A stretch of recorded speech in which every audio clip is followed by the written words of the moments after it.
Artistic decisions. When it comes time to order a lens set for a picture, you will be faced with a number of interesting problems and choices. Definition or sharpness. Speed or maximum aperture. Contrast, or how quickly does black become white. Do you need prime lenses, a zoom, or both? What focal lengths do you need? Should you include extreme wide angle or telephoto? Over the last 20 years, lenses have evolved significantly. During this time, lens designers have focused on two areas, speed and definition. They have developed some incredible lenses, but as artists, we don't always need extremely high-definition images or large maximum apertures. It is a common practice, especially in feature films, to shoot with a diffusion filter on the lens. However, one might ask why we assume that the character of the picture will be what we desire when a high-definition lens has some of its definition destroyed by the filter. Could we not choose a lens that has the natural characteristic we desire without needing the filter? Would that be an advantage? Characteristics of lenses. Lenses are frequently analyzed with a critical eye. However, it is also interesting to consider their emotional character.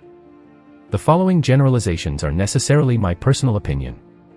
German lenses are crisp, analytical, and fast. They could even be described as clinical.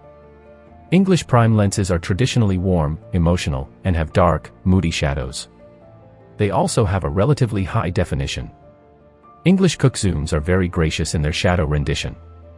I am biased, because I believe that the Cooke 18 to 100 mm T3 zoom for 35 mm is one of the finest lenses ever produced. American lenses are known for their high technical specifications, general sharpness, and beautiful physical appearance.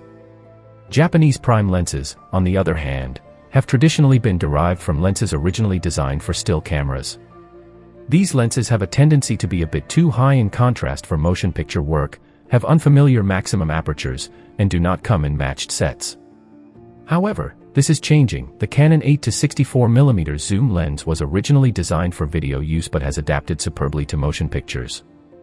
It is true that Canon lenses seem to be a better fit for cinematography than most lenses derived from the stills and video world. French lenses are largely foreign to the English, but are more popular with American cinematographers. The French look is appealing and has been around for a while. The desire for a certain look in the images has influenced both French cameramen and their lens designers. They have been working in conjunction with each other and to each other's benefit. The other nations' lens designers have also been giving their customers what they want. As a result of this, the knowledgeable cinematographer has a tremendous selection of glassware. After watching this video, make sure you do more research regarding lenses. Thanks for joining us on this cinematic journey. If you like this video, then please let us know by commenting down below. Give it a thumbs up and share it with your friends.